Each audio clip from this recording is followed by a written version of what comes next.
Guys, it's got to be here. Here is update 3. Update 4 is coming soon.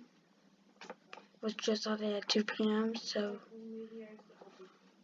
next one is at 8 p.m. So like 6 hours straight. I'll be doing the live. I'll be doing the next one. But as we can see, it's at 45 miles per hour. It's moving 9 miles.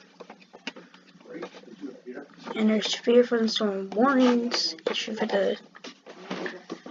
Well, because I invited your ass over. She just doesn't want to say so. I'm not making that decision for her. I'm not saying.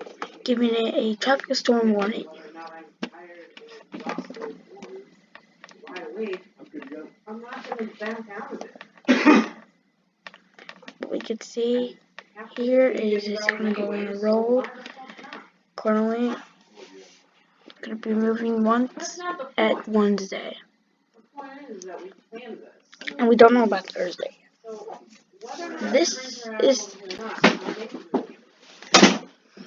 is the update. So I'll see you guys in 6 hours straight.